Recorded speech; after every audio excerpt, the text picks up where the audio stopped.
계단 내려갈 때 시큰거리고 아프고 무심코 그냥 바늘상 연골 파열인 것 같습니다. 수술이 필요하신 분들은 어떤 분들인 건가요? 수술하면 좋아지느냐?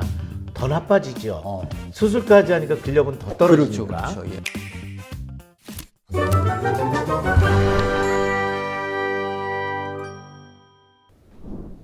여러분 안녕하십니까. 날이면 날마다 달이면 달마다 여러분의 무릎 건강을 고민하는 무릎이 아파요의 김한태입니다. 자, 오늘 조금 오버하면서 시작을 했습니다만 오늘도 김지구 원장님과 함께 여러분의 무릎 건강 이야기 함께 나누도록 하겠습니다. 어서 오십시오 원장님. 네, 안녕하세요. 원장님 네. 제가 좀 네. 개인적으로 궁금한 게 있는데 네. 이제 저희가 촬영하는 게 이제 겨울이 시작이 됐잖아요. 네, 이 무릎도 좀 계절의 영향을 받나요? 네, 맞습니다.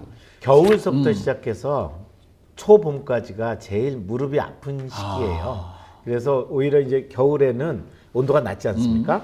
근데 정말 쨍쨍하면서 너무나 추운 날 무릎은 안 아파요. 그때 오히려 괜찮아요? 네, 오히려 네, 전 네. 그때가 더 힘들 네, 줄 알았는데. 그때는 기압이 높기 때문에 또 사람들이 또 야외 활동도 좀 적게 해서 이제 무릎이 덜 아픈데 그런 날이 가다가 갑자기 눈 올 것 같이 막 찌푸러지면서 날이 좀 기온이 올라가는데 그래도 여전히 영하이거나 춥죠. 그럴 때 무릎이 아픕니다. 왜 우리 왜 비 올 때 아이고 비가 오려나 그런 것처럼 눈 올 때도 그런 게 있나 보죠. 예, 그러니까 왜냐하면은 무릎 관절염은 무릎의 압력이 굉장히 증가돼 있는 그런 상태인데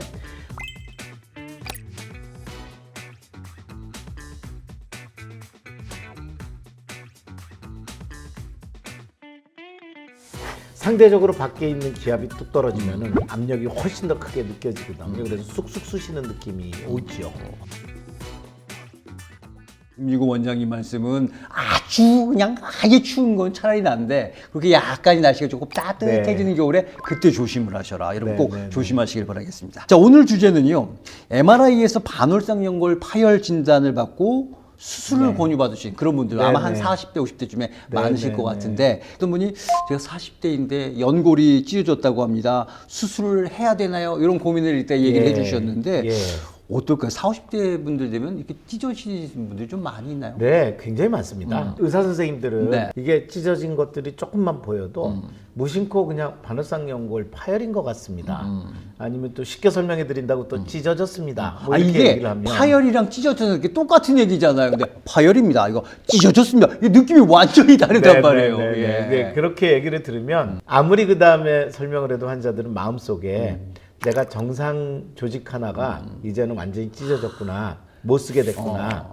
이제 이런 느낌이 딱 오는데 이게 연골만 찢어지는 게 아니라 마음까지 찢어지는 그렇죠, 거죠. 그렇죠. 예. 그런 얘기를 무심코 듣게 되면 그때부터는 병원 쇼핑이 시작됩니다. 좀 그래서 많은 환자분들이 외래에 오실 때 보면은 적어도 한두 군데는 다 이미 들러보고. 다른 데 병원에서 듣고 또 의사 선생님마다 또 치료 방침이 또 다르기도 그렇죠, 하고 그래서 오시는 분들이 굉장히 많습니다. 그래서 일단은 먼저 요거를 한번 정리해 볼게요. 네네. 저희가 반월상 연골은 이미 한번 다뤄보긴 했습니다만 네네. 그래도 뭐 또 처음 보시는 분들이 계실 테니까 반월상 연골이 어떤 부위고 또 어떤 역할을 하는지 좀 간단히 설명을 해 주시죠. 예, 바늘상 연골은 연부 조직인데요. 네. 이제 제일 중요한 딱딱한 그 무릎의 윗뼈와 평평한 아랫뼈를 연결하는 중간에 있는 연부 조직이에요. 네네네. 이게 모양이 다르다 보니 바늘상 연골이 딱 들어감으로 해서 이제 완벽하게 이제 모양을 맞추는 그런 이제 반달 모양이다. 실제로는 좀 초생달 모양처럼 생긴 그런 형태로 연부 조직이 있는 거죠. 그 중에서 제일 중요한 것은 체중을 분산하는 일인데요. 이제 마치 어떤 걸 예를 들면 좋으냐면은 와인을 저장하는 오크통이 있지 오크통, 않습니까? 세로로 이제 나무를 이렇게 해놓는데 오크통을 한 10개의 오크통을 막 쌓아도 이게 무너지지 않는데 사실은 그렇게 되는 이유는 오크통이 무거워서 그냥 나무만 이렇게 세로로 있으면 2개, 3개만 쌓아도 아마 무너지죠. 주저앉을 거예요. 근데 그 가운데에는 이 쇠로 만든 띠가 맞아. 있습니다. 링같이 생긴 이게 거. 쇠로 만든 링.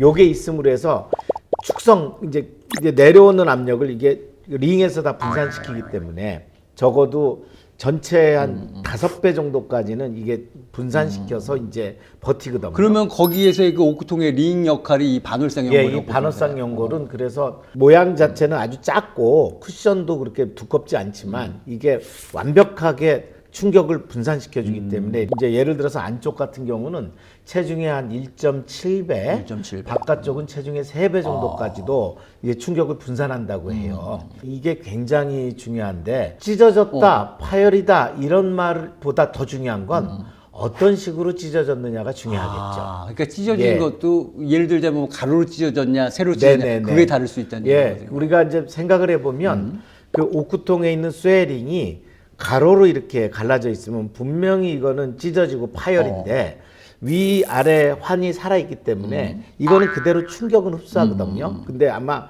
그냥 있는 것보다는 좀 이렇게 갈라지면 충격 흡수가 들어갈 거고 얇아지니까 나중에 언젠간 이제 찢어질 가능성도 있겠지만 여전히 기능을 하는데 세로로 잘리면 아주 조금 잘렸다 하더라도 이 링이 기능을 못하기 때문에 이 옥구통을 주저앉게 됩니다. 그러니까 세로로 잘리는 어떤 그 파열은 굉장히 위험하고 수술도 필요하고 무서운 파열이고 가로로 찢어지는 파열은 어지간히 냅둬도 별로 그렇게 크게 문제가 되지 않는 파열이죠. 그럼 일단 가로로 찢어졌다는 게 왜 우리 가로횡을 써서 네, 횡파열이다 횡파열이라고 이렇게 하는데 하죠. 그럼 횡파열이 만약 생겼을 때는 네. 어떤 증상들이 사람들에게 있게 되나요? 예, 생각보다 횡파열이 많습니다. 일단 올해 많은 연구들을 종합해 보면 다쳐서 생길 확률은 15% 이내일 것이다.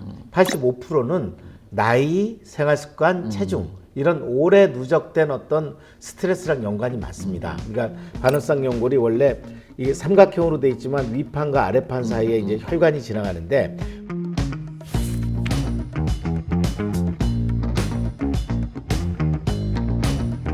우리가 이제 나이가 들면은 혈액순환이 약해지고 이제 그런 데를 또 많이 쪼그리고 압력을 받게 되면 스트레스가 글로 집중이 되니까 결국 갈라지는 거죠.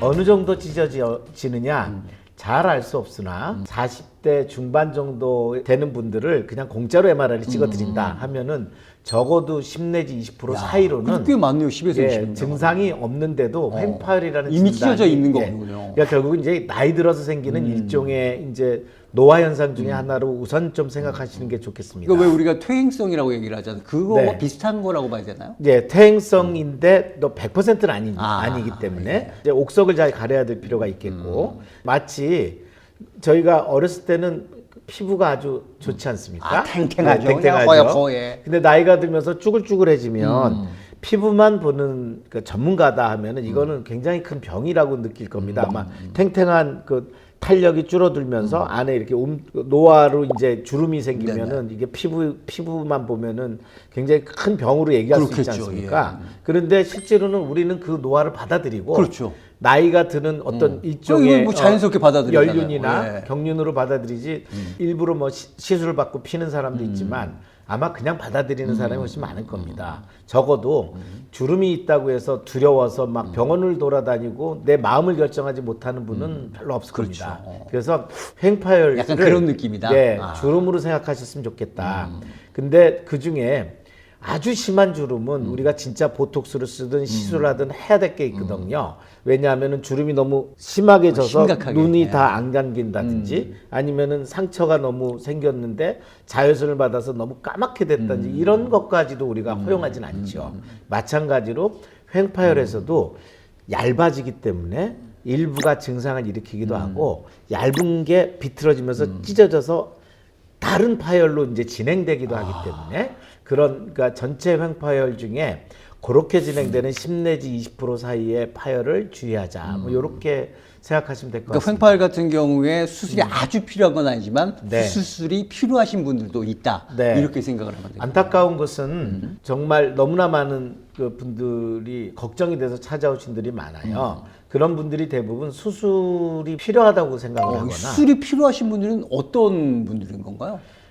적어도 바늘상 연골은 제가 MRI를 100% 믿지 말라고 했던 네네. 이유가 MRI에서 찢어졌다 하더라도 증상과 서로 이게 맞지가 다를 수 않으면 있다고 얘기하셨죠. 수술이 필요하지 않은 경우입니다. 이제 바늘상 연골이 문제를 만드는 경우는 기계적 증상이 나옵니다. 말하자면 이게 걸린다는 거죠. 이렇게 소리도 막 나고. 네, 이게 뼈가 부러진 거랑 다르게 바늘상 연골이 찢어진 게 탁 무릎에 걸리면 하고 이제 안 펴지고 예, 예. 이제 구부러지지 않다가 또 이렇게 살 달래가지고 구부렸다 폈다 하면 또 깜짝같이 걸어요. 근데 그런 일이 반복적으로 일어나고 그때마다 물이 찬다거나 부으면 이것이 기계적 걸림 증상입니다. 이런 증상이 있으신 분들은 당연히 이제 수술이 필요하고. 그러니까 그런 증상이 네. 있는 분들 아 이거 좀 있으면 나아지겠지 그런 게 네. 아니라 정말 네. 시간을 끌면 안 되는 그런 네. 상황이겠네요.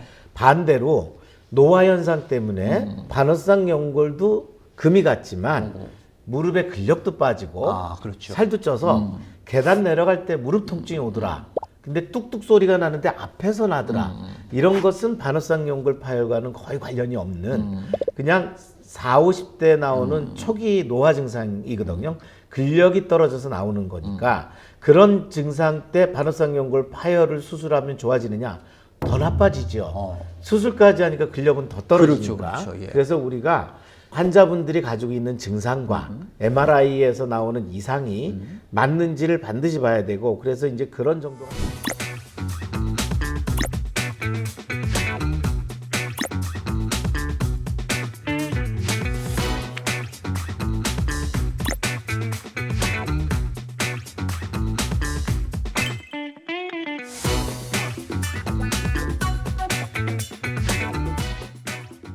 근데 실제로 이제 진료를 해보면서 수술을 했던 환자도 있을 거고 네네. 수술이 필요 없었던 환자도 있을 텐데 혹시 네. 수술을 했던 환자 그래서 또 좋아진 환자 혹시 사례 같은 게 있어요? 예, 아까도 이렇게 가로로 갈라지느냐 세로로 자르느냐에 따라서 이제 다르다고 그랬지 네. 않습니까? 근데 이제 40대 후반에 여성분이 있었는데 집안에서 이렇게 걸레질도 하고 뭐 쪼그려서 일을 많이 하세요. 그런데 쪼그려서 일하다가 갑자기 일어나는데 뜨끔 하는 게 이제 뚝 하는 느낌은 본인이 들었다고 예, 느낄 예. 정도로 이 오금 뒤에서 이게 전기가 스파크가 팍 왔는데 그만 이제 걷기가 어려울 정도로 너무 쇼크처럼 통증이 와서 소파에 그냥 앉아 계셨던 거예요. 병원에 가면은 큰 병이 나올 것 같으니까. 또 두려우셨구나. 예, 가족들한테도 숨기고 아이고. 한 2, 3일을 이제 조심해서 이제 이렇게 밖에 나가지도 않고 있었더니 통증이 살살 풀렸어요. 그래가지고 이제는 이제 다 나았다. 괜찮은 겁니다. 예. 그리고 이제 병원에 안 오셨군요. 예, 병원을 안 가다가 두세 달 지나다가 또 계단 그 내려가다 증상이. 또 뜨끔한 거예요. 그래서 이거는 안 되겠구나 해서 MRI 찍었더니 이미 석 달 전에 이제 아유, 이렇게 종으로? 반월상 연골이 뿌리에서 파열된 거죠. 네. 그리고 제법 좀 어긋나 있어서 쇠링이 딱 잘렸을 때 하중이 얼마나 오겠습니까? 이렇게 견디질 못하고 관절 연골에까지 문제가 생기고 반월상 연골도 밖으로 빠지고 다행히 그래도 이제 회복이 가능할 정도였기 때문에 이제 반월상 연골 뿌리를 다시 잡아당겨서 이제 봉합을 해서 그렇군요. 굉장히 좀 건강을 다시 회복한 그런 사례가 있습니다. 그 제가 공부했을 때는 이 횡파열 말고 또 부착부 파열이라는 공부를 예, 했는데 그게 이게 종으로 한 게 뿌리 부착부고요. 후방 이제 뿌리 부착부 파열이죠. 그러니까 우리나라 사람들이 너무 쪼그리고 살다 보니까 오랫동안 누적돼서 반월상 연골이 뼈에 붙는 부위가 서서히 망가지기 시작했다. 큰 손상도 아닌데 그냥 계단을 내려가서 잘못 좀 디뎠다든지 앉았다 갑자기 벌떡 일어났다든지 이런 정도의 힘으로도 요 남아 있는 고리가 툭 끊어질 때 그렇게 쇼크처럼 와요. 그러니까 지금 사례는 종으로 이제 파열이 돼서 네네. 수술이 필요했지만 네. 또 수술이 안 필요했었던 환자도 사례가 있을 것 같은데. 예, 훨씬 더 많아서 아주 그냥 흔한 일이라서 기억이 안 날 정도이지만 제가 이제 2017년에 횡으로 갈라졌던 환자가 좀 심하게 갈라져서 여러 군데서 수술을 이제 권유받아서 왔습니다. 근데 환자분 증상이 안 맞아요. 반월상 연골 뒤쪽이 횡으로 찢어졌는데 그런데 환자분이 그러니까 아파하는 통증은 계단 내려갈 때 시큰거리고 아프고 앞에서 이렇게 필 때 뚝뚝 소리가 난다는 거예요. 그것은 전형적으로 근력이 떨어졌을 때 나오는 증상이고 40대 중반에 이제 갑자기 좀 보니까 최근에 이제 회사 일이 바빠져서 운동을 안 해서 못한다. 몇 킬로가 쪘대요. 그러니까 체중이 갑자기 불어나고 운동은 안 하고 MRI 찍어보니까 이제 찢어진 게 있어서 수술을 권유를 받았죠. 한 두세 군데에서 권유를 받았다가 저희 외래에 왔는데 이렇게 수술 안 해도 된다니까 그 말을 안 믿어요. 그리고 나는 분명히 수술을 해야 될 사람인데 의사 선생님이 자꾸 나를 좀 잘못된 치료 방법으로 이제 그 의심을 또 인도하고 그런 게 있다. 들기도 하는군요. 네, 내가 여기 계단 내려갈 때도 네네. 이렇게 아픈데 아프고. 왜 수술을 못 받게 하는 거야 그러면서. 그래서 오히려 그분은 수술 잘하는 분을 소개받아서 이제 온다고 저희 외래에 왔는데 그런데 수술하지 뭐 말라. 의외로 수술하지 말라니까 이제 깜짝 놀래서 제가 3개월 후에도 정말로 본인이 수술을 원하신다면 제가 이렇게 도려내는 수술이 아닌 이걸 완전히 봉합해서 치료를 좀 시도해보는 그런 시술을 하겠다고 약속을 하고 이제 우리가 운동 교육을 시작을 했어요. 그럼 운동도 하시고 체중도 좀 네. 줄이시고. 그래서 이제 체중을 2kg 정도를 줄이셨고 석 달 동안 근력 운동을 우리가 지도하는 대로 네. 좀 동영상을 보면서 그래도 일주일에 한 서너 번 운동을 하셨어요. 그래서 이제 석 달 이후에 오셔서 수술은 안 해도 될 것 같다. 이미 이제 네. 깨달으신 거군요. 하지만 걱정은 여전히 된다. 한 8년이 지나서 최근에 저희 외래에 오셨습니다. 찾아오셨어요. 예. 그래서 저 덕분에 수술 안 하고 잘 건강하게 지낸다. 어떻게 내 무릎 건강을 지켜야 되는지 이제 알게 됐고 오. 그 이후로 한 번도 병원에 가본 적이 없다고 감사하다고 찾아왔더라고요. 야. 예, 그래서 기억이 참 나는. 이 원장님 환자예요. 입장에서는 어떠세요? 수술을 해서 나아지는 것보다는 그래도 정말 수술 안 해서 나아지는 환자를 볼 때가 더 좀 훨씬 더 보람이 있지요. 우리는 과학을 하는 그렇죠. 사람이고 통계입니다. 그러니까 이제 레인지 이제 성공 가능성이 어느 정도고 요 정도이다. 그리고 여기서 예외가 별로 없거든요. 의학이라고 하는 게.